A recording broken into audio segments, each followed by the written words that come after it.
Yo, what is up, guys? Welcome to the Tony and Dakota podcast. Feels like a long time since we've been here, but today we got a very, very, very special guest. This is Bret Bloom. He owns FullBloom Tattoos here in Fort Wayne, Indiana. Something cool that we have in common with Bret is we both came from the same high school. Like, actually, all three of us. I said both, but all three of us came from That's crazy. the same high school. And I think Bret was like, oh, and look at us. We're not doing anything with our lives, you know? Yeah. Like everybody looks back at high school and starts Not talking doing about stuff they did. No, we're all doing pretty good. And super excited to interview this guy. Couldn't find out much about his company, but I saw these awesome, incredible, vivid tattoos. Some of these, some were spritely and bright and animated, video game-esque type tattoos. And then he had some that were dark and twisted and sexual and that sort of thing. And I was like, oh man, this guy's definitely all over the place. passionate about what he does, and his art is really cool. This is Bret Bloom. Yes, sir. Thanks What's for coming up? on, bro. Oh yeah, for sure. Yeah. Dude, I didn't know we were the same age either. 28. Yeah, Wow. 30's coming. Yep. That's exciting. Doesn't matter to me. I'm I'll still be 12 in my head. So Yep. yeah. Love it. Yeah, when do you think that you actually become an adult? Hopefully never. Honestly, that's awesome. I mean, if you did, I feel like you're I don't know, just letting go. You know what I mean? I don't know. I always think of it that way. If you adult too much, you're transitioning out of dreaming. You know what I mean? I don't know. I try and hold on to that. So That's funny because that exact concept that you just described, I just did a neurolinguistic programming seminar. They were talking about how alpha brainwaves are present when you're imagining, when you go back to your childlike state, and how kids are sort of in a trance. They're in that alpha brainwave state a lot. And so to revisit that is to revisit your creative self. yeah, And then the answer that he gave for when you become an adult is when you stop blaming your parents for how you turned out, what you believe. yeah. I mean, yeah. I didn't do that much. I felt I don't know. I just tried to unlearn what's taught, not by my parents, but just everything telling you what to do. Let's do the opposite of that. Not negative things, but I'll go get a job and work 9 to 5. All right, well, if I work all night, I'm doing that much more. So on my dreams, and then I can transition that into my life, essentially, which I'm sure you guys understand that because you're here. So you got to put in a lot of work for that. Yeah. I've noticed a big difference, actually, now that you mention it. I was always thinking, I was like, man, tattoo artists are completely different than everybody else. And, they just have this, carefree, personality that's, just infectious. It's dude, they look like they're just having a good time and, loving life. So what is it that you think is different? Is it that creative side? Is it what do you think is different about tattoo artists and everybody else? Have you been thinking about investing in real estate? It's not like what you see on HGTV. We created a course to show you how to really invest and create a profitable flipping and wholesaling business. We give you marketing strategies like how to pull lists, who we target, and where we find the money. We go over sales, which includes live calls and negotiations, scripts, role-playing, and so much more. Everything that you need to know to flip houses is in this course. And if there's anything that we missed, we will create a video to answer your specific question. This knowledge has made us over $1 million, and we're selling it today for just $997. Click the link below. I mean, I think, you get to be creative constantly, but I think there needs to be some amount of business mentality in there too. Because I see some artists get too careless, and then just like in any type of job, whatever you want to call it, you start losing track of those goals and ambitions and what you want to do. The same thing likewise. So I guess that would be adulting, is I don't know, you still have to focus in, have fun. I mean, when you're a tattoo artist, you're constantly just doing art every day. And the further you get with it, where I'm at now, people will hit me up and just be like, I don't even care what you do. Just do literally whatever you want on me. And I'm like, dope. You know, they'll give me like a theme and I just stick to that theme. And that's like it. That's the boundaries. Wow. So that's like fun. So yeah, I guess you have like a lot of freedom, but I mean, I'm still like super hard on myself. I'm like, I got to work like every day. So it's like, yeah, some artists, it's work 2 days a week and party constantly. And it's like, hey, I mean, that's your lifestyle, but I feel like I'm still pretty like grounded to like business mindset too. So, I mean, it's a lot of fun, but it's like constant, like I'm like grinding to try and grow on social media and, you know, cater to my people. And I mean, there's so many other skills that if you pay attention to them, it's like 15 jobs in one, 100%. You know what I mean? So it's a good time though. Yeah. That's awesome. You talk about trying to break away from a lot of what we're taught, like through society and that sort of thing. Did you get any formal education or did you go to art school? How did you get good at art? Like, where did you learn the techniques? I mean, that was from my dad. He would just draw when we were little.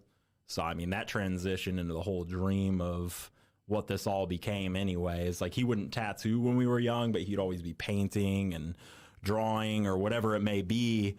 So just having that as an early age, real early on, you know, you're seeing that. That's what you're around every day. And he was a hard worker in general.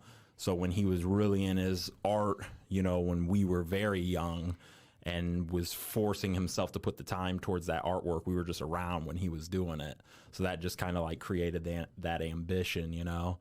As far as like art school, I mean, I took classes that were electives just because I was like, sweet, this is an elective. I'm going to take that, you know, and just hang out, but, you know, do what I love for school and get some credits towards it. But like, it wasn't, I don't really credit much to art classes. Like a lot of the art classes were teaching more into the history books of the classes. You know, they want you to take tests and stuff like that, which is great. You know, you want to learn history about the things you're doing because that's going to help you. But I would say like actual hands-on like drawing and stuff like that, it was still like internal, you know, like myself being hard on myself, like teaching myself like, all right, no, that looks good, but you got to do better. You got to do better. You got to do better. That mentality. And then, you know, it just stemmed, you know, like 6 years old, my dad drew a dragon on my arm with pen was really the initial idea of like, oh, this is what it looks like to have a tattoo, you know? So that kind of made the dream. And then as I got older, I started to just formulate my own plan by doing, you know, opposite of what people would normally do. So like, I'm not going to just sit here and work a 9 to 5 and that's it. You know, I was working at a factory and I'm like, I'm going to put all my time outside of this into learning how to tattoo. And it just, I mean, it just kept growing. And then now fast forward and now my dad's working at the tattoo shop, quit his 30-year job, pretty much retired. And then my sister quit her like 12, 15-year job. She thought she was going to be in that forever. And I'm like, I mean, you guys are artists. If you want to just be like doing what you love, I mean, it's a different lifestyle, but wow. Because, yeah, it's easy, like you said. I mean, it's like a creative lifestyle, but it's easy to get caught in that and become like nothing. I mean, you just don't do anything because you think, yeah, some artists get carried away with thinking it should just be handed to them. You know what I'm saying? But it's like you can be a great artist, but if you don't have drive, you're still not going to get anywhere. You know what I mean? There's so much other work you got to do. So it's like, I'm like, this is going to be a huge transition for you guys, like restarting, you know. But like, if you want to do what you love and like create something out of that, then, I mean, here's the door. I mean, that was just what kept my goals as family. I'm like, you know, if it was just for me, I wouldn't have stuck with it. I always say that, you know. But at the end of the day, when I'd think like, okay, I'm going to quit doing this today, I'm freaking tired. And then I'm like, I mean, this isn't just for me. I'm like, all right, keep drawing that. So that's awesome. Yeah, you said a lot in there. One thing that I want to really go over is like, you know, we talk about school and then, you know, school always has right and wrong. And then you talked about how they wanted to have the history and all that stuff. It seems interesting to me that like there's a creativity and then like with business, like what you're talking about, there's like a right and a wrong or like a growth kind of thing. So like, how do you balance that? Like right versus wrong, like good versus bad, better versus good enough. Like what does that look like for you? And how do you really manage that with the creativity side and with your business side? Because it sounds to me like you have a mixture that you kind of go back and forth between. Yeah, I think that is more stemming from my family. You know, when a business comes in, my dad was always business mindset, and my stepmom for sure. And there was a big chunk of my life where I kind of grew up living there. So that kind of instilled that mindset naturally to be like, Michelle, my stepmom, she's very Christian, so a lot of my belief system is actually stemmed in that.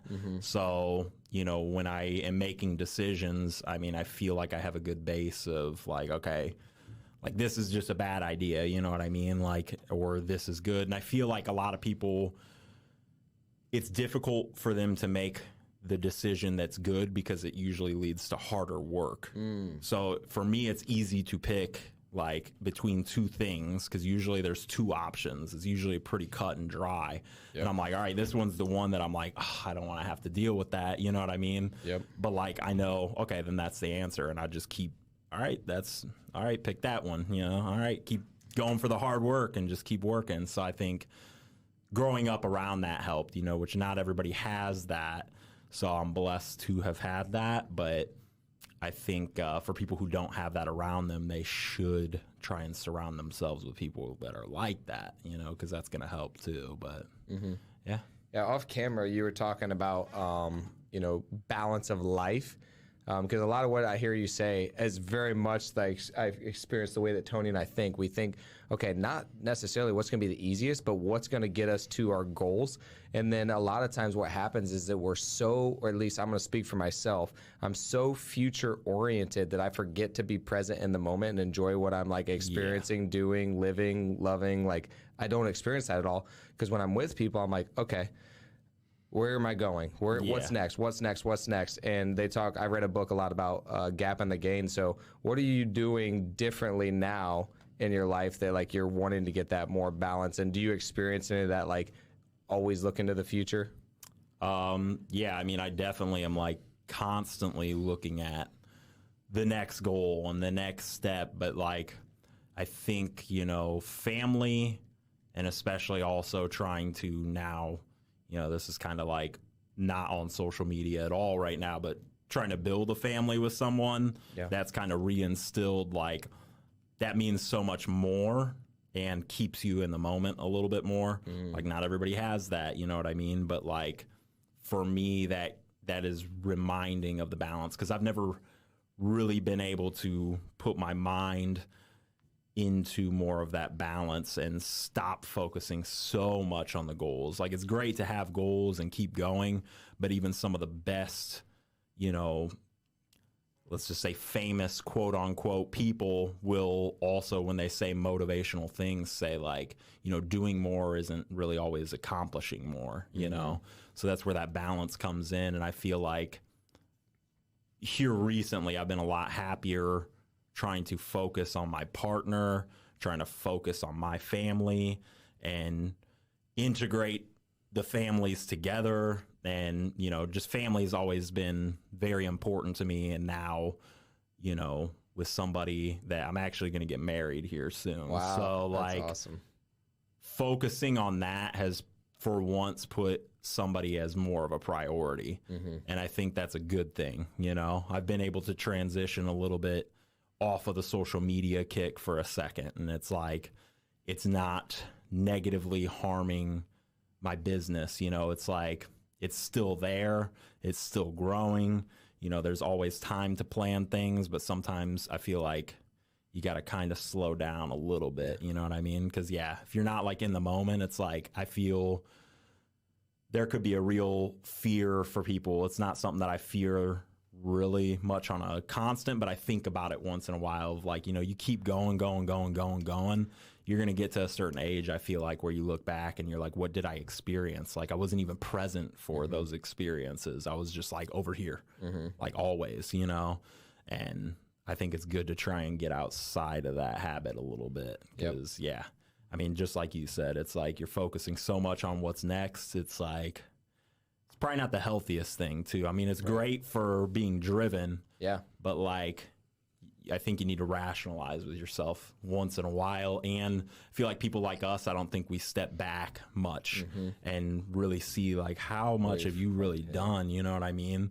Like I was just sitting in the house the other day and I like had a millisecond where I'm like looking at the house I'm sitting in and I'm like, I mean, this is mine, you know what I mean? And like, think back as a little kid, I don't think you would have ever guessed, you know, you had that drive probably as a kid and thought like, I'll do that someday, you know, I'll have that thing. But yeah, you got to be able to sit back and appreciate it for sure. So 100%. So you talked about, before we started the podcast, you mentioned to me that you moved a lot growing up. And one of the questions we like to ask a lot of folks is that everybody's just a kid from somewhere.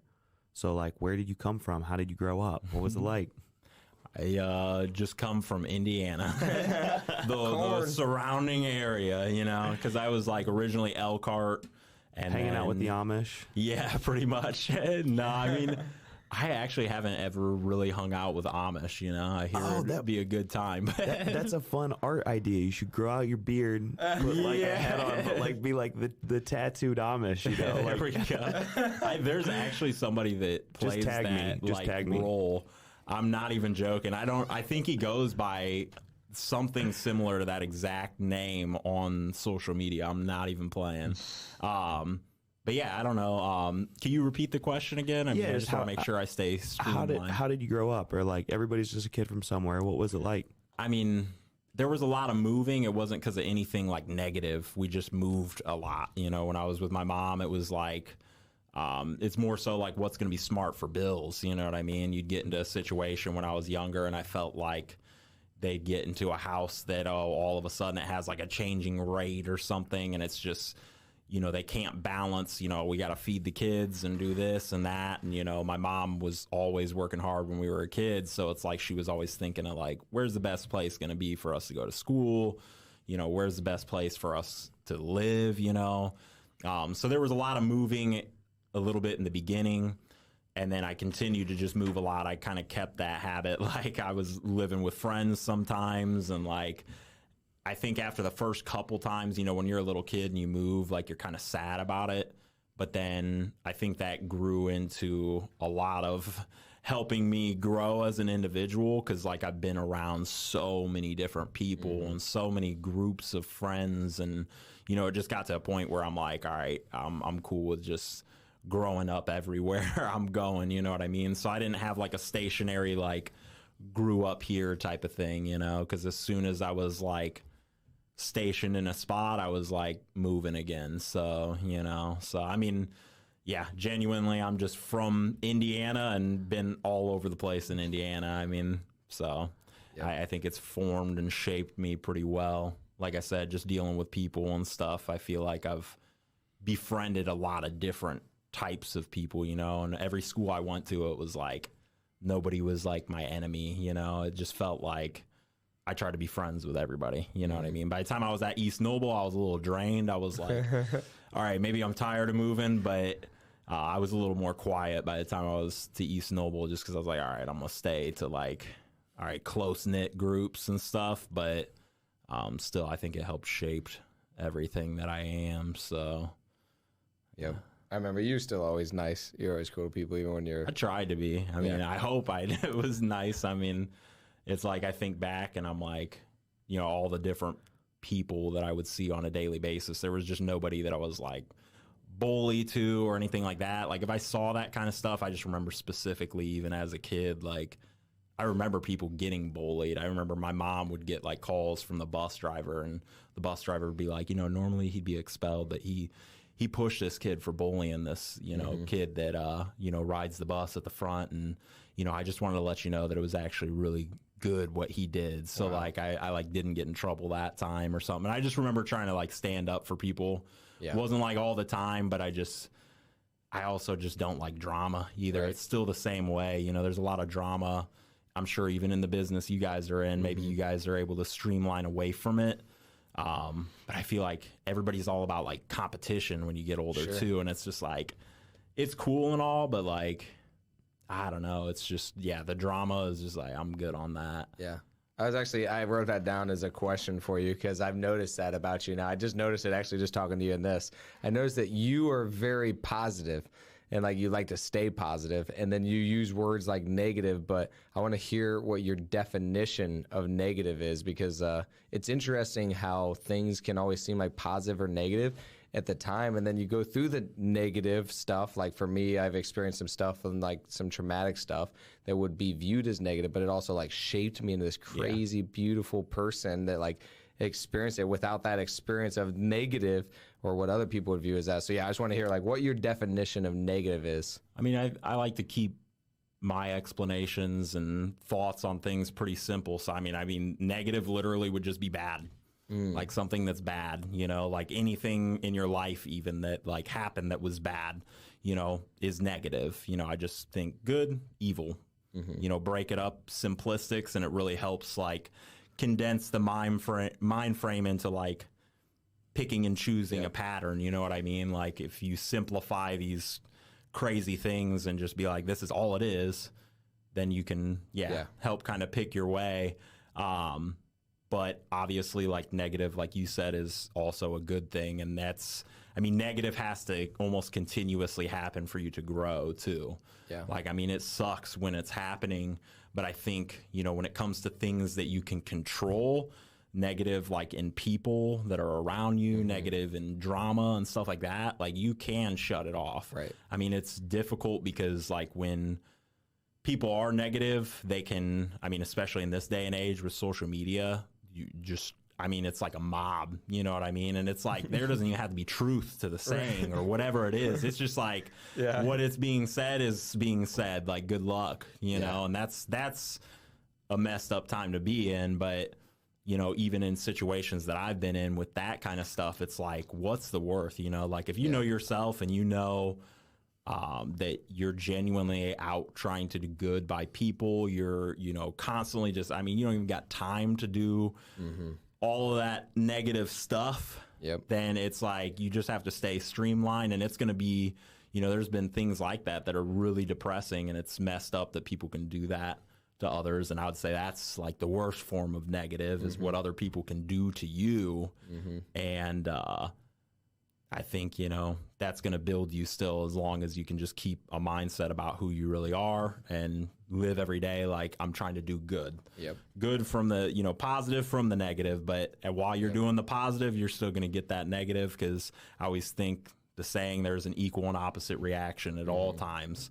So as long as like everything seems to be going good, like you're going to have some bad going on, but it's your choice still to be like, all right, I'm going to be positive about that negative now. You know what I mean? So it's complex. It becomes complex. I know. I love it. Because that's what I was going to say is I can tell you're such an all, like it's an all or nothing kind of thing with you. And I can tell that when like, I love it too. Because like you take extreme ownership for it too, which is like, that's a very difficult thing to do, is to take as much ownership as you do of your life. And so like, to me, it's a beautiful thing to have that black and white, but in the all in, like this is my responsibility now. I'm taking control of this. Like that's a hard thing to do and a very difficult thing for people to do, but you've owned it. So that's an awesome thing. But yeah, I've just noticed the more that I do that with my life, again, the harder it is to like fully be like happy, I guess. It's very difficult, because then it's like if something goes wrong, you're like, what the frick am I doing? You know, like you take so much ownership that sometimes like you forget the duality of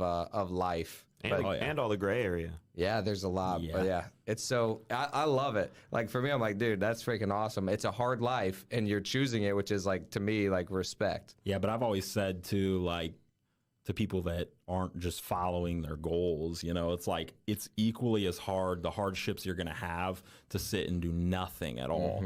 Because, you know, as easy as that can be in that moment to do nothing, all the things that's going to bring, like the hardship of money, or, you know, the livelihood that you have, like where you want to be, or, you know, even you're just going to sit there and be dreaming of somewhere else to be, you know, it's equally as hard. I think they're both equal in ways. 100%. So it's like you have to just get to a point where you just make a choice, and like I'll still consciously make the choice every day, like, you know, this path over here is very difficult to take, the one where you have to go by your own perseverance and dedication. I mean, there's going to be parts of that the people over here don't understand, But as you keep doing this, there's also, you have to have respect of like, I don't also understand like what this person's going through, but I can try and help that person to realize I was there at one point too. And I can tell you it's just as hard over here, but it's worth it at least. Right. Because then the little bit of time where you do like step back and think, like at least you can sit back and be like, I did this, you know what I mean? And that's rare. I think that people who follow this path, if you're not like arrogant as hell or something, like you rarely sit back and do like pat yourself on the back, which is where, you know, the like stress of it kind of comes in because you're constantly just go. But 100%. Yeah, I mean, it's worth it going down that path. I mean, That's hilarious because I feel like I just brought up this quote because it sounds like you just quoted the Tao Te Ching accidentally. It's from Lao Tzu, who's like a Chinese philosopher, and he just says, "Do your work, then step back. The only path to serenity." yeah.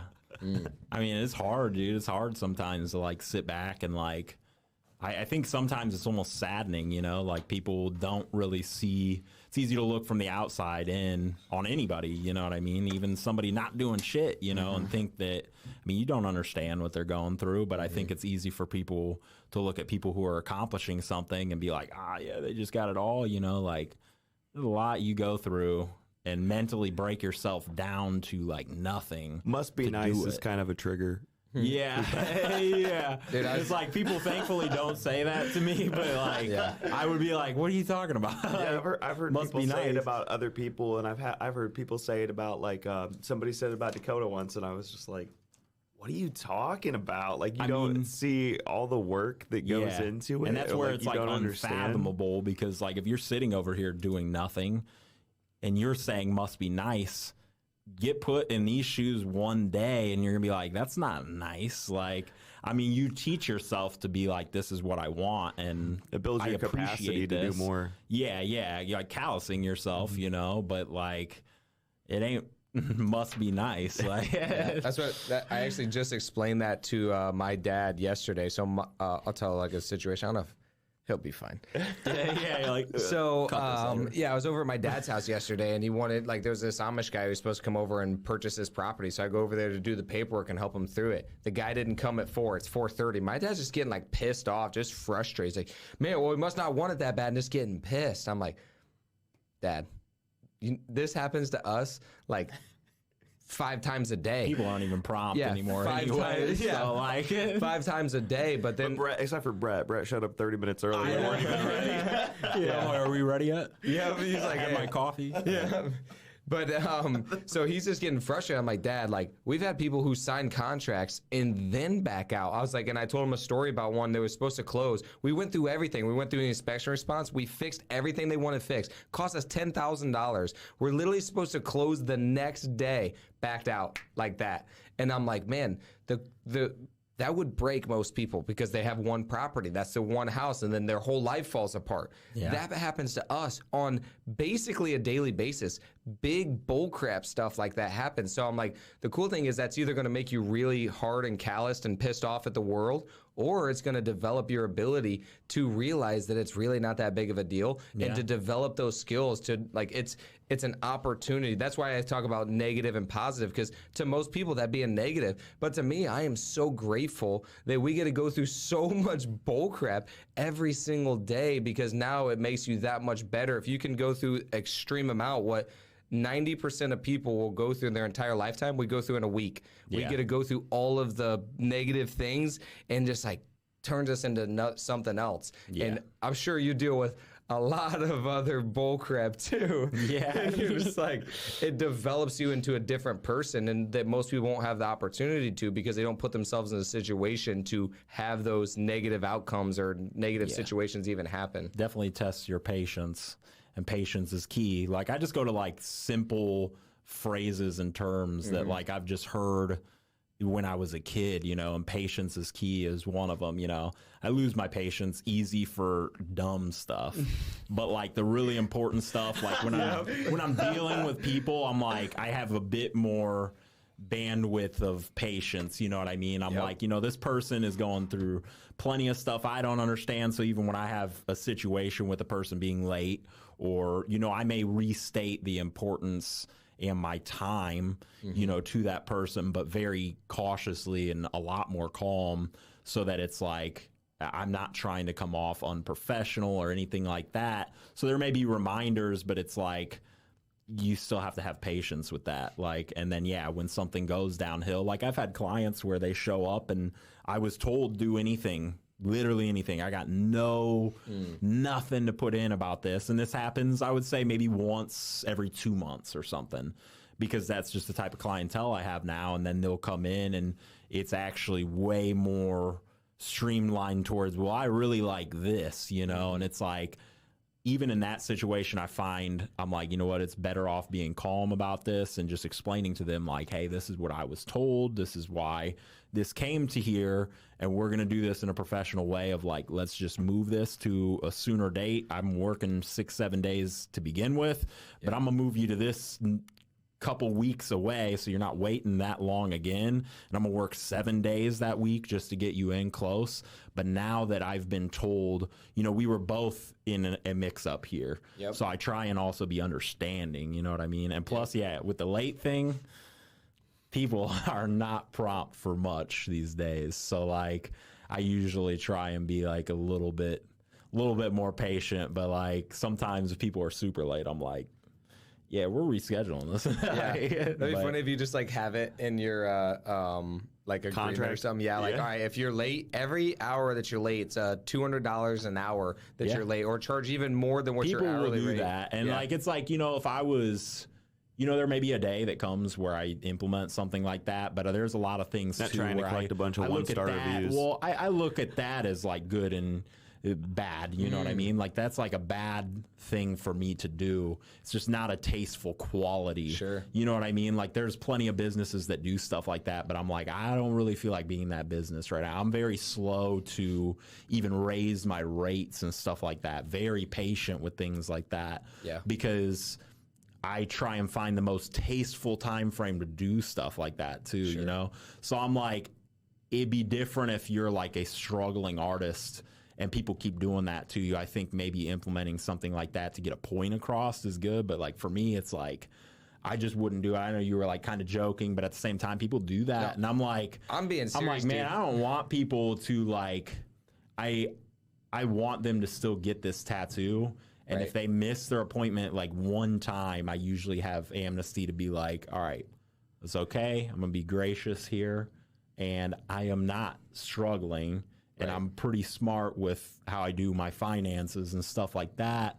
I would like to think, and you can always get better at everything. So I want to keep getting better at that. But, you know, I try not to do certain like things like that to people because I'm just like, I don't know. I just wouldn't feel tasteful of myself after doing something like that. You know what I mean? Like, oh, now you just had to pay me $400 or something because you were like 2 hours off. I'm like, nah, we're good. I mean, I'd rather not have. Like getting money from somebody for something I haven't completed, like people will try and pay me like a full price ahead of time because they're like, I got the money, like I'll pay for a whole sleeve right now. I'm like, I don't like feeling like I'm in debt to anybody either. Like people, I don't really do trade work much either because I'm just like, there's a couple times where I've done it and I'm like, I don't like the feeling because, you know, if something goes off or goes astray on like time frames and when should I get my part of the deal? Like, it's just like, I'm like, I don't like feeling like I'm in debt to anybody. Like, so nah. And you got to be 100% integrity with yourself, of course. Like, if you feel that it's out of integrity for you to do it, then obviously don't do it. I was being 100% serious when I said it. And I mean, honestly, if I was late and I made you wait for me, I would 100%, I would be happy to pay you. I'm like, dude, he just set apart time for me. I know his time is very valuable, so I'm going to pay him. Like, for me, it's just like kind of who I am. I'm like, dude, I'm not going to have somebody waiting for me and then I'm late to them and then they're sitting there waiting on me. That's bullcrap for me. And I would feel obligated to pay you for your time because whether I'm there or not, whether you're tattooing or not, you set apart time for me at that time. So that's just the way that I view it. So I was being 100% serious. But again, if you don't feel that, obviously you got to be in integrity with whatever you are feeling. Number one. I mean, that's the different type of clientele too, you know. Usually people that hold themselves accountable will mention stuff like that if they make a mistake, like, oh, I'm going to send you $100. Like, I feel horrible, you know. Or like, you know, in some cases your deposit is forfeit and they're right there. Like, I'm placing the deposit again, you know. I've got a client recent that's that way, and he feels horrible when he has a situation where he doesn't make it out here for his appointment. And it's like, I almost feel like bad. Like, I'm like, I mean, that's dope, you know, but I would do the same thing. Right. But it's also like the different type of person, you know what I mean? So usually I leave it up to the type of person you are, because, like, I mean, honestly, if you show me a lack of integrity as a person, I probably won't even want you as a client, you know what I mean? And it's like nothing against that person, but there's like, I just don't have the stress capacity for all of that. You know, I'm trying to like tailor my business to happiness, which is difficult, you know?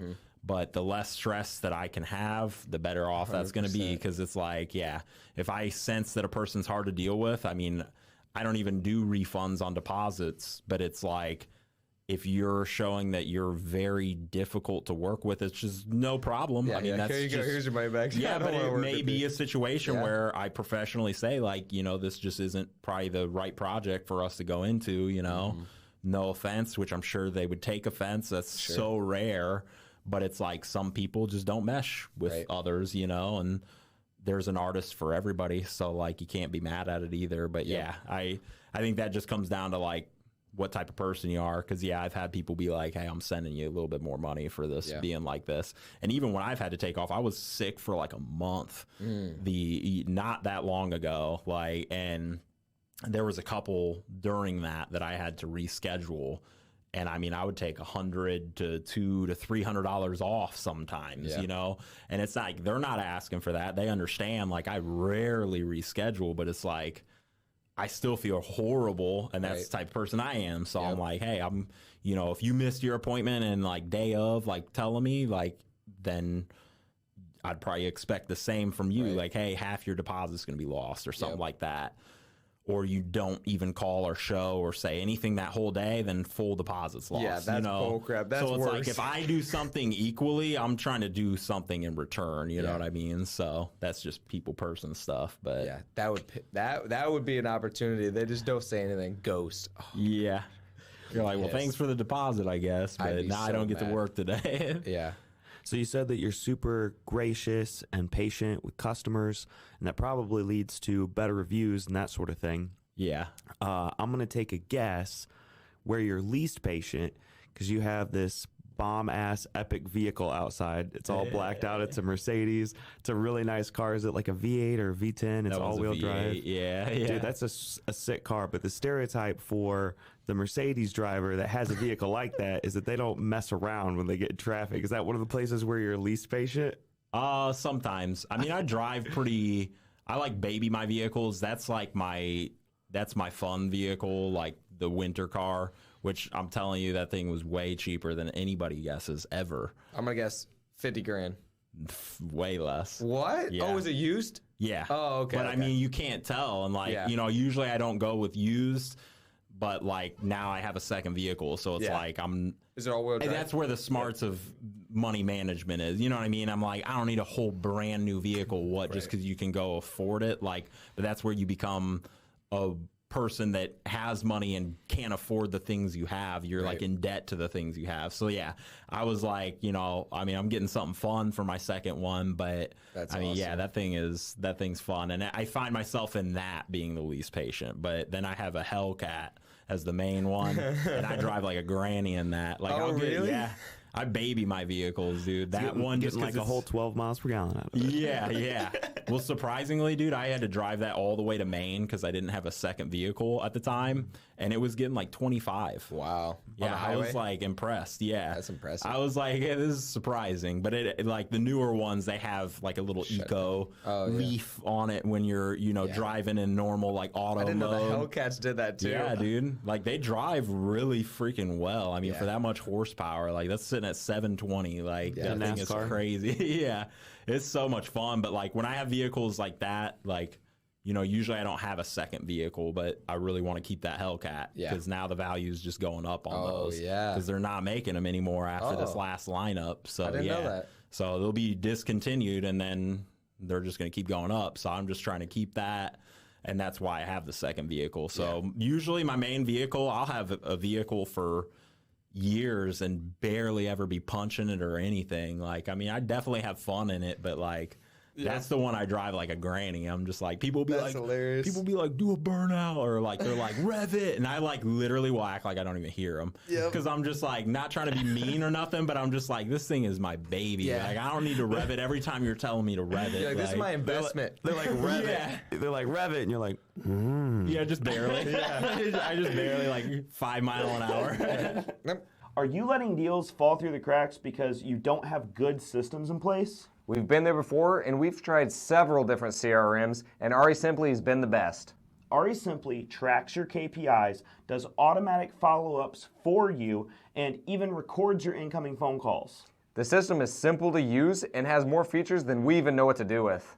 If you're looking for a great CRM, try Ari Simply today. We put the link in the description. Check it out now. Where I did start, the one other shop I worked at, you know, I'm grateful to have had an opportunity at a shop that, you know, any other shop was requiring me to have an apprenticeship underneath my belt. And my philosophy was, you know, which a lot of artists that have actually started this way, I do not recommend it. I just know how driven I am and how dedicated. And I was like, I'm going to teach myself. So a lot of shops are like right out gate, like, you're not working here because you didn't go through an apprenticeship that involved you mowing my lawn or some bullshit that doesn't even have anything to do with tattooing. That's another reason why I was like, Mr. Miyagi. Until places like in this area have an adequate apprenticeship, like that isn't forcing you to be doing stuff that has nothing to do with tattooing or art, then like, I get why people would want to just try and follow their own path. You know what I mean? Be an artist that's going to teach somebody art. They're already an artist, you know? Actually help them get to where they're going. Don't tell them, oh, you got to apprentice for 5 years just because, like, you earned this. Like, didn't they earn being an artist as, like, a child? You know what I mean? So, you know, I started odd way. A lot of artists have started that way as well, though, just to learn on their own.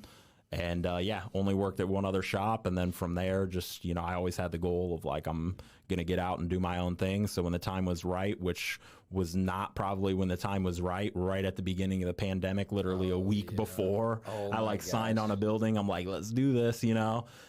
Luckily, there was a lot of stuff that were blessings shortly after that. With being able to make my own bookings and deal with my own things that actually made me get through that time pretty well. But yeah, I actually started my business right at the beginning of that, and then right when starting, shut down for 2 months. But I just, like you guys said, you know, negative things happen and you got to be able to take it for a positive. So during that 2 months, I was like, I'm going to build the studio and get it all taken care of and get it ready. And you know, that was the mindset during that, and taking like a negative situation and just trying to be as positive as possible, and, you know, testing the waters. Hey, you know, if people want to place a deposit for, you know, at that time I was booking like 2 years out. Like I was, yeah. So people still wanted to place deposits because, you know, they're sitting at home doing nothing. And they're like, when I'm ready, when I'm like able to get out of here, I want to get tattooed or something, you know, do something fun. So like, it was a blessing. So yeah, at that time I was like, yeah, I'm done tattooing underneath a shop. And I think for people who, not everybody needs their own shop, but if that's your goal, it's like, it's definitely worth doing it, you know? How long were you working at another shop, and then until you actually were like, all right, I'm gonna do this by myself? It was like 4 years. Wow. Close to the, 4 years. So that still seems like a long time. So that's awesome, man. Yeah, I mean, it was it went fast. I mean, ever since, I mean, even being there, it was like I was working 6-7 days a week by choice. You know, there'd be gaps of time where usually it seems like winter is when I'll try and take a little bit more time, you know, family and stuff like that. But I mean, it's like constant grind. Like I never really feel like I'm settling down. Like we're taking my time with, you know, other important things. Like by the time I finally have a day off, I've got literally a list in my phone of things I got to do and places I got to go. It's not even a day off, you know? So it's like you're working, but normal daily habits are work because you have to cram it into one day, you know? What's the biggest difference between working for a shop and then working for yourself? I mean, Talk about the splits that you have to do, first of all, like whenever you do work for a shop, like how much do you actually get to keep? How much does the shop keep? And then what's the difference between you yourself and then working for a shop? Because obviously there's some similarities. I mean, you're working underneath somebody, but at the same time, you got your own clientele and you're doing similar stuff. So I want to hear about like the similarities and the differences. I think that when it all comes out in the long run, for most artists, genuinely, the percent you're going to pay a shop is going to be what it's going to cost you to get something going for yourself, to get your own place, and then all the overhead costs of what you're dealing with on a constant after it is up and running. It's going to cost you probably about the same, and you have to be good at managing your money to also have your own thing. So if you're like not good at managing your money, like what's the point really? And if it's not part of your goal, you know, so that I think comes to nearly a wash. You know, I personally think that a lot of shops are much overcharging a lot of artists, which, I mean, that's fine. You've done all the legwork to open up a place. You charge what you want, you know what I mean? And people will work there, and you're going to make it work, and that's fine. Me personally, my place, it's like a lot of people don't know because they haven't asked for an opportunity at my place, but like, is dirt cheap, like way cheaper than you're going to find probably much anywhere else, because I'm not doing a percentage, you know, and I'm not going to say the numbers, but like I try and make it very cheap. You have your freedom.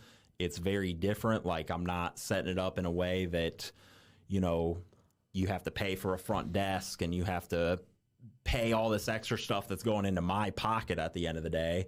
What I'm charging you is really only to literally help a little bit with bills. Like it comes out to like a wash for me. Wow. And that's because I don't want a business where I have to sit back and force people to work, because technically, I mean, in this industry, a lot of people are being treated like employees, which, I mean, let's be honest, that's illegal. But I mean, I keep it very like true to independent contractor. Your work and your perseverance is what's going to determine your amount that you're going to make. So if your amount weekly is this set amount, you have no cap. You could get to a point where you're making more than the owner. And like that, you have to have hella drive to do that. I mean, if you're working against me, like, let's go. Yeah. But like, I mean, I try and set it up in a way of like, you truly want freedom. You are an artist and you're looking for something that gives you that freedom. You have to be driven then. And that's going to be the hardship trade-off, is like, I think, you know, you were talking about owning a place, and I kind of got sidetracked into, you know, people working at my place, but like, most places, yeah, I mean, it's probably going to be almost a wash compared to getting your own place. But then that leads into just my comment on, you know, I'm trying to make something where the people at my place, you know, happiness does take hard work. And if you can find that balance and really push yourself, like I said, you have no cap. So like, I mean, I'm trying to cater a place that you can make stupid money if you want. Or you can chill and make barely anything and make ends meet, and that's just how some people like to live. So you get to live the way you want to live because you are already an artist. So like, I'm trying to cater more towards freedom, you know what I mean? Which is hard. Freedom is hard to achieve, and that's the lesson, you know what I mean, to learn. And freedom in owning your own place, that's hard to achieve. That's a hard lesson, you know? So it's equal. That's why I bring that into the equation. 100%. The explanation is because, you know, they've got it the same way. You know, if I could have had that deal, like, man, I would have never left working underneath somebody, you know what I mean? Like, because it's a goal to have your own place, and I think that's where that importance comes in. But like, damn, like, I'd have stayed put, you know, after I did the numbers of how much I was paying percentage wise, because it's almost like you don't want to look when you're doing that. But if you do make good money and like you're a workhorse, and then you go do the numbers, like what I did after I was leaving the place I was at, I was like, you gave it a lot of money. I can leave right now. I don't owe anybody any money, because like there's already a lot of money that went in on deposits that I don't get to touch until I may do that appointment. So actually, that's another story. Like when I left the place I was at, I actually lost money because I just chose, you know what, I don't want to work these appointments out. I want to go straight into owning my business and just get right to it. So the clients that were coming in for like 2 years didn't even realize that I wasn't making almost half of the appointment costs because that deposit was with a different shop. I didn't tell them. I didn't make any, you know, that's where like the integrity and like good versus, you know, the good for me was I'm paying for freedom. That was the cost of freedom at that moment for me. So if I'm losing like half my income, whatever, like I'm gonna be happier because I'm doing my own thing now. And I mean, that's a whole other story too, but it just kind of all intertwines, you know? That's awesome. Yeah, I just wrote down responsibility versus profit, and that's what you talked about. You know, everybody thinks that they want their own shop. When you really do the numbers, sometimes there's not that much more difference in how much you're making. It's just a lot more responsibility that you're taking on. And it's like, because there's a lot of responsibility in owning a business, owning the place, having the overhead and stuff. And that's what we always... the people, you know, like the people is the biggest thing, I think. Like it's, you know, I started my business in an unorthodox mindset of like, I do not want to sit here and run this business right now. This business is also to house me and just give me the place I need to do what I love. And I'm trying to cater to people that want that same thing right now, which is tricky. You know, some people struggle with like coming into the realization of what dedication it takes. Either you be at another shop and you're forced to work like a horse, or they act like you don't have to, but they're mad at you every time you take off. You're stressed. You're uncomfortable constantly. You're being put in situations that you don't like. You're being forced to do appointments you're not really into. Like, to have the other side, I mean, it's equally as stressful. And, you know, I'm catering to a business right now where I'm like, you know, to have that balance and stuff, you got to be willing to like work hard, you know, because I'm not right now going to sit back. And it is my business, is my baby. And there'll be a time where I'm hiring front desks and, you know, doing promotional whole big things like grand opening stuff and whatnot. I haven't even done anything like that just because that's not what we're trying to cater to right now.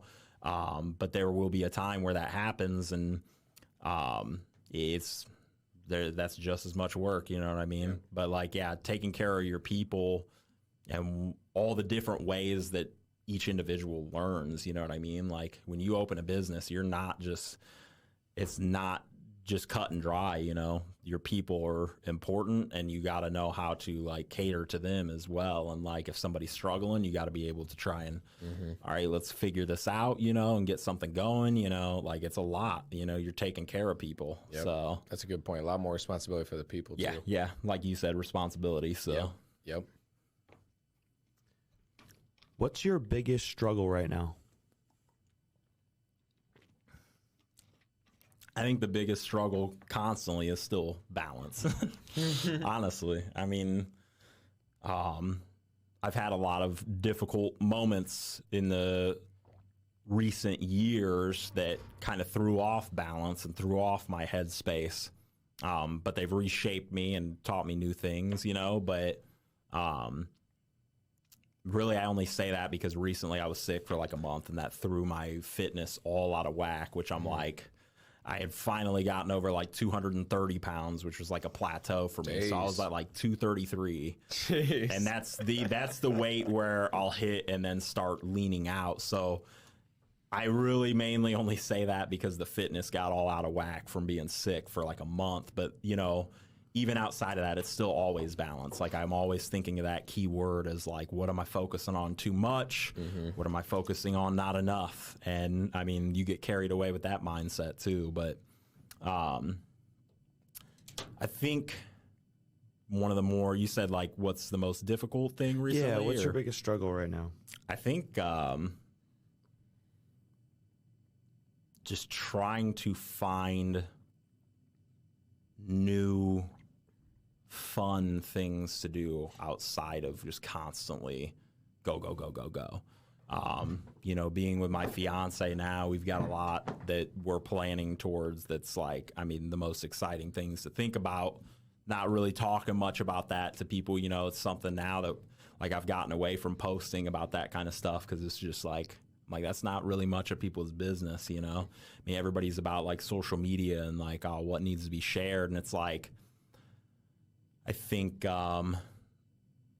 that's been a little bit of a struggle, is finding just the new fun things to do, which isn't that bad. You know what I'm saying? I just like, I'm trying to transition a little bit out of one mindset, only a tiny bit, and come into a little bit of like, okay, now is the time to like, what do I want to do? You know what I mean? Like, that's fun, you know, which is not a bad thing. So it's not negative at all, but it is a struggle to go from like this extreme to be like I'm excited about that transition, but then you're so used to like, you do nothing. Like, I honestly did nothing for myself that like anybody would call fun. Like, you know what I mean? I mean, like, what was fun was like, all right, go to the gym and fucking kill myself the whole time I'm there. And like, that's not necessarily fun to people, you know what I mean?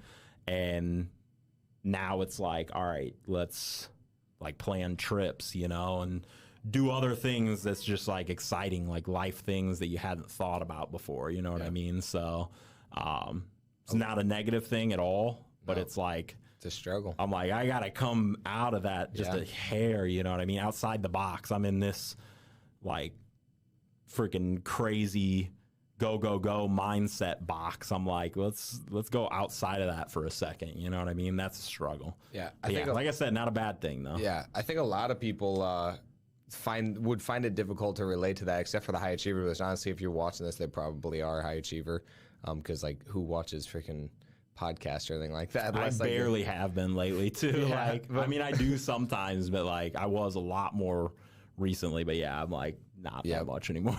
But most of the time, people, it's hard for them to like think about that when they're like, oh, he's struggling to have fun. Like, it's so easy, but for them it's easy. For them to go from having so much fun to go to that discipline would be the struggle, that'd be the difficulty. But for people, I feel very similar. I'm so much that if I'm watching Netflix, you know what I'm doing? I'm thinking, why the frick am I doing sitting here watching Netflix? I should be learning, I should be working, I should be like, and then I get into this mindset that it's difficult for me to be there with somebody because all I'm thinking about is other things I could do to be productive. I see Tony struggle with this all the freaking time. He's like, I'm like, hey, Tony, you want to go hang out with this? Nope, I got this freaking thing I got to do. I got this, I got this, I got this. And then we get so caught up in all the things that we want to accomplish that we do that we can't remember to enjoy the life that we're creating for ourselves. And so to me, it makes so much sense. And like, I think it's a beautiful thing to struggle through. It's like, you've worked this hard. Now it's time to create the life that you want to create. And like, you're struggling through it, which is a Which is beautiful like, thing. I mean, like I said, I mean, it's not a bad thing, but it's an equal and opposite reaction, like I said. So as we're transitioning to try and find more fun and kind of go outside of like the me box, like what do I need to accomplish? Now it's like, for me, I'm like, I mean, I want a family, you know, I want to get married and like settle in a sense of like relaxing a little bit, you know what I mean? 100%. I find myself doing that actually easily because I have a person that actually makes sense with now, you know what I mean? So I don't find myself like, when I'm with her, I'm not actually sitting there thinking like, oh fuck, like Instagram, or like, oh, I gotta do this and that. And that's been like that was a struggle for me. Like, I couldn't even be like in a relationship and have that balance. And now with her, it's like, I'd rather just set my phone down and just be like in the moment with this person, you know what I mean? So although it's a struggle to figure out like, okay, what things make me happy now, it's also like equally not a struggle when I luckily have somebody that is a part of that, you know what I mean? So it's like me finding somebody has kind of like in a blessing given me that transition, you know what I mean? So it's tricky, but yeah, we're at the very end of this, but honestly, I want to go a little bit more in depth than that. So we'll go a tad bit over, just because honestly, I want to hear that, because that's what I'm going through right now, is that transition of like, I do want somebody like that, and I'm looking to hopefully get a family, but I also like just ended a relationship that I was in for a long time, and it was a really difficult thing for me, but I felt that it was hard for me to be present in it. So how did you go through that? How did you find that person? Did you go soul searching yourself? Did you just like go and date a lot of women and find out what you wanted? Or how did you actually find the woman that fulfilled whatever you were looking for? Yeah, through failure, horrible failure. I mean, I just had been with people that weren't worth my time. And I don't know, ever since I was like, not that they were bad people by nature. I mean, maybe they were, you know, but like, I just picked the wrong ones all the time. You know what I mean? I always, ever since I was a kid, I romanticized about being with someone and marriage and things like that. And thank God I held on to it, because like I was going to get married previous too. And that was like, I think I had to go through that and come out of that thinking I'll never do that. And then be like, you know, find somebody that I wasn't even thinking about that kind of stuff with when we met and started to like talk. You know, it was just more natural. Like I didn't even have time to really like date around, you know what I mean? It was more, it just kind of started as a friendship. We got close, and for once in my life, something like that actually started with that. You know what I mean? I think I've always cared so much about like romanticizing and being with somebody that it always skipped the chance of like, well, let's be friends and see where this goes, you know? And she has been the only person I've ever been with that was patient and didn't like, it never felt like choking, you know? Like where it's like, you got to make a decision now, and like, we got to move to the next thing right now. And like, you know, now we're moving like pretty quick towards what we both want, but like, it didn't become that until we both realized and sat back like, you want this too, you know what I mean? And it just like kind of snapped into place, but naturally without forcing it, you know what I mean?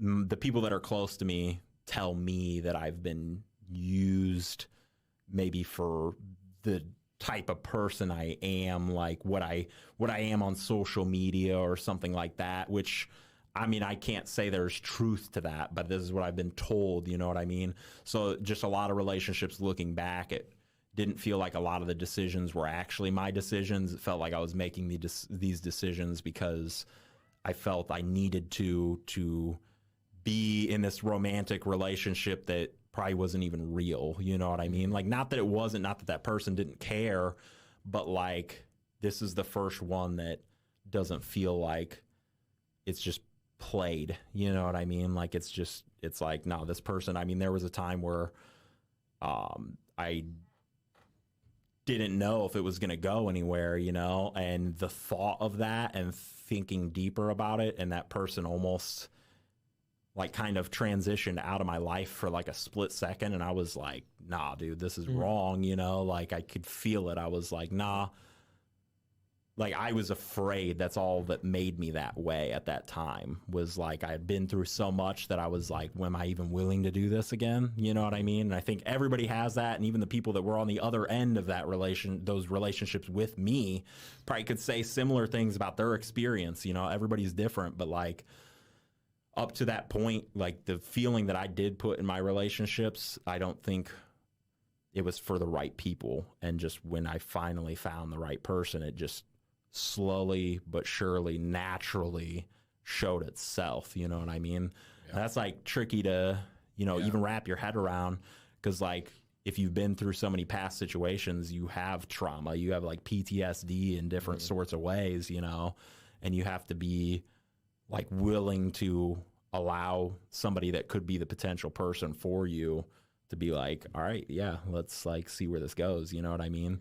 Because like for a long time I was stagnant with this person because I was just in fear. You know what I mean? 100%. And it's like, this person had a time like that as well. And it's crazy because I find her reminding me, you know, I'm usually the motivational type of speaker one, but she's like, you know, it's just not worth like living in the past. Like, what's the point? You know what I mean? And like, she's actually got wisdom in a sense of places that I actually find myself needing it. You know what I mean? Yeah. So there's a lot of like little puzzle pieces that fit together where I'm like, yeah, for me, this is my person. You know what I mean? That's awesome. And like, I think over time, I think everybody has that, but yeah, you also have to heal yourself. You know what I mean? Like, I think everybody's still healing, and that can be difficult to trust people then, you know what I mean?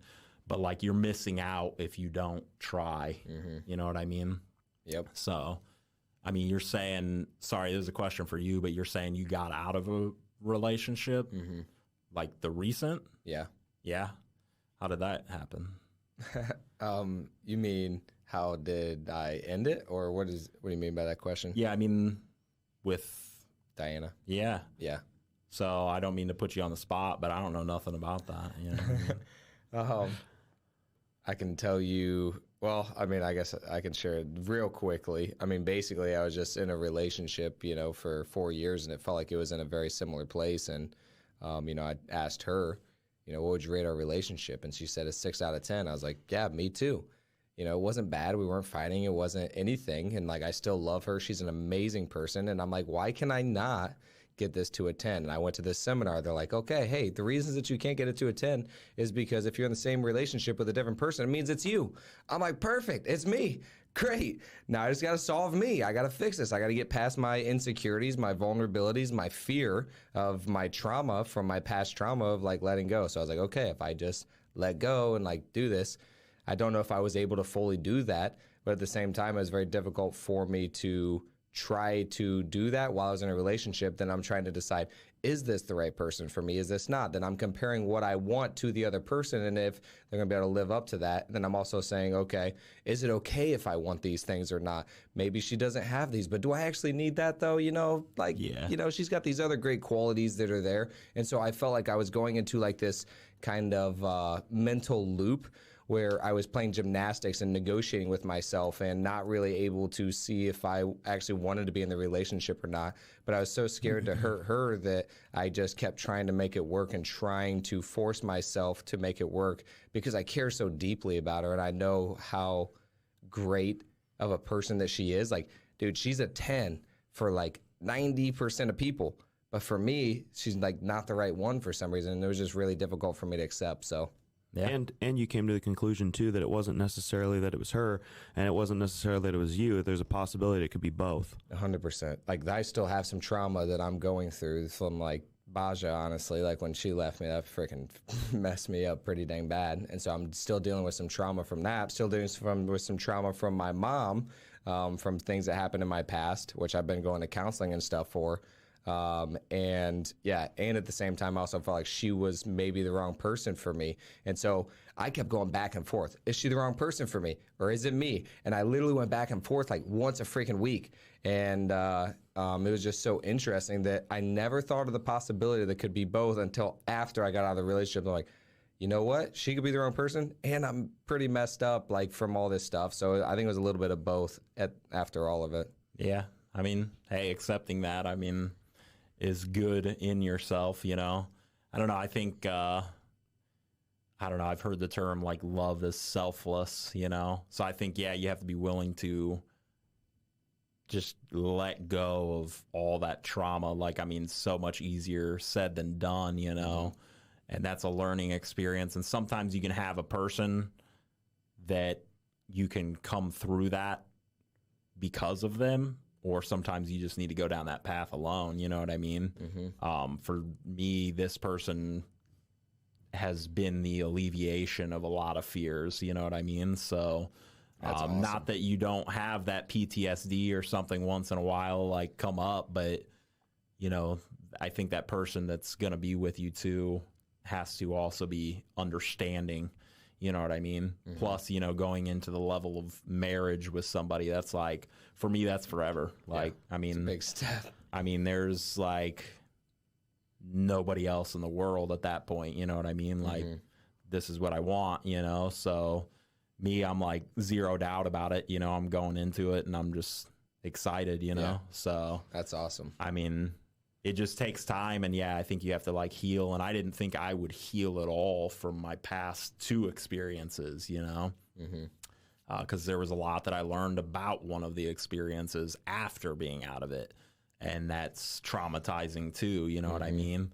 And so many different levels of trauma, but it's like, you just got to get to a point where you're like, I'm not going to let this control potential happiness. You know what I mean? Yeah. I've just had so much happiness with this person where it's just like, I could see that continuing. You know what I mean? So, not awesome. Everything every single day is going to be fucking rainbows, but right. Like with this person, she just balances me out. You know what I mean? Yep. And that's rare. Yep. But we're both Aries, so I guess like it works. I didn't didn't think start like the house on fire. Yeah, for real, dude. I didn't think, like my sisters are like super into that stuff. So like I was like, I don't know. It says like best friends is like the best thing for somebody that's your same sign or whatever. And then it was like, nah, dude, I mean, that's what it is. Like, should be your best friend too. You know what I mean? Yeah. Through that, you can find love and continue from there. But yeah, she's the only person I've ever been with that, you know, when I'm frustrated or something like that, I mean, she knows exactly like what I'm going through, you know what I mean? And how I am, and just the right way to say things where I'm like, I'm actually not stressed like at all anymore, you know? Yeah. And then I see her sometimes getting like stressed out about something, and I'm like, Help her through. sometimes I'm like, for a second, I'm like, damn, that's how I am about this shit. Like, I'm like, so she'll be all like, I don't want to talk, then like me even at all. And I'm like, damn, I feel bad. Like, did I do something? But I'm like, wait, I do this shit. So like, time out, you're like the exact same person. Yep. So like, That's it kind of awesome. makes it a little easier to understand each other. So, Good. which I haven't had that. So Yeah, that gives me some hope. I'm sure it gives other people hope too. Because I You mean, even got the obviously that's what tattoo. Show him the tattoo, Dakota. You got What? a tattoo. Say what? You got the hope. Oh, yeah, there you go. He's got, gives us all It's a hope. reminder. Yeah. In the mirror. 100%. Well, I actually heard a great quote once. It just basically talked about hope can only be found in the future, which is a beautiful thing. You know, there's no hope in the past. It's like, dude, hope is future. Yeah. So And I mean, equally though, I would add to that quote and be like, I mean, you can't think too much about the future because you'll miss right now. yeah, You know what I mean? So it's difficult, but I mean, I find myself still doing it, but honestly, like speaking on love, it's like I can just walk around a store with this person and just be like, I forget about everything else that's going on. You know what I mean? Wow. It's like, shit, we'll just go walk around doing nothing. Like, and we just both want to just do that. You know what I mean? So like, I think, yeah, if you can do that with your partner, then you probably found the right one. So I can do that for like 2 weeks, and then after that, it goes away for me. Yeah. That's what I feel like, and I've not found one where it has lasted a long time because I get that, and not to get too much into this, but because I know we're way over now, but it's all good, I noticed that I go into a progressive. I get infatuated, then I go to the next step. I'm like, okay, so first we go on a date, and I'm like, man, this person's freaking awesome. Forget about all the bad stuff. Red flags, who cares? They're freaking beautiful. They're funny. This is great. Then I get excited. Then I'm like, all right, the next step is going to be texting. The next step is we're dating. The next step is like, whatever. You just keep going to the next step, and you get progressive, not thinking about, is this person somebody that I'm going to marry? Sometimes I get so caught up in the moment, only in relationships though. Usually I have the end in mind with everything else. So it's interesting that, again, the duality of everything of like, I have to really think about the end in mind. So now I've forced myself to go internal, like, okay, what are my non-negotiables? It's if they don't have these certain qualities, I'm not interested at all, and I gotta cut it off like that because I'll get so infatuated in the beginning that I go on those walks and stuff. The whole world goes away, and I'm up at 2 a.m. freaking texting somebody, and I'm like, what the frick am I doing, dude? Because I've gotten like that, but it doesn't last for me. Is my difficult thing. So I have to figure out how I can get it to last. I think there probably comes moments where it trickles out for people, and I believe that the person that I'm with right now, it's like not going to do that. Like, I mean, I just don't see it doing that. Like, we have the same like love pattern. It seems like, she really shows me constantly like, I care about you a lot. And for me, like, people don't realize that that's actually something I need. Like, if you're not showing me that, like, I'll be in my head. Yeah. Like, and I'm just like, you need affirmation. I think you have to have the willingness to be able to do that for somebody.